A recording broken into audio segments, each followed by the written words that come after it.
Hello everyone, let's get ready to go on my work Christmas party. So मैले चाहिँ skin prep चाहिँ गरिसकेको थिएँ अनि अहिले चाहिँ मैले फाउन्डेसन लगाउँदैछु एन्ड दिस इज कन्सिलर मैले नाइट शिफ्ट गरी आएको डार्क सर्कल हटाउनको लागि एन्ड दिस इज कन्टुर मैले चाहिँ अलिअलि नोजमा अनि त्यसपछि चिक बोन्समा अनि हल्का जलाइनमा गरेको थिएँ त्यसपछि सेटिङ पाउडर अनि आइब्रो जेल त्यसपछि चाहिँ मैले लगाएँ आई स्याडो मैले चाहिँ हल्का न्युड कलर लिएको थिएँ अनि मैले बिचमा चाहिँ सिमर लगाइदिएँ and it's time for the eyeliner and I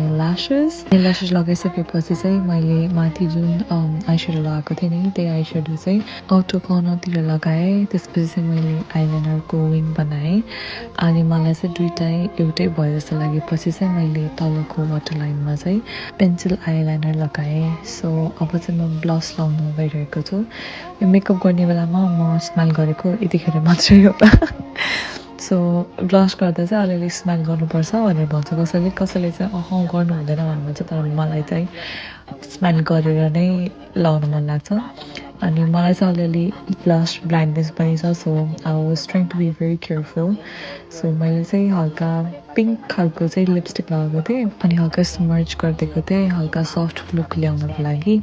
अनि त्यसपछि मैले लगाएँ मेरो लिप ओयल अनि this lip oil is so good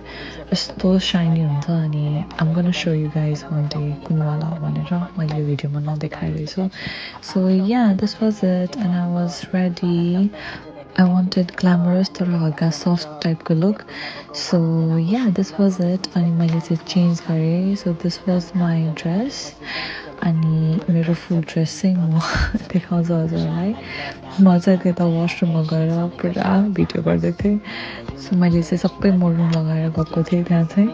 and yeah this was it I hope you guys enjoyed it thanks for watching by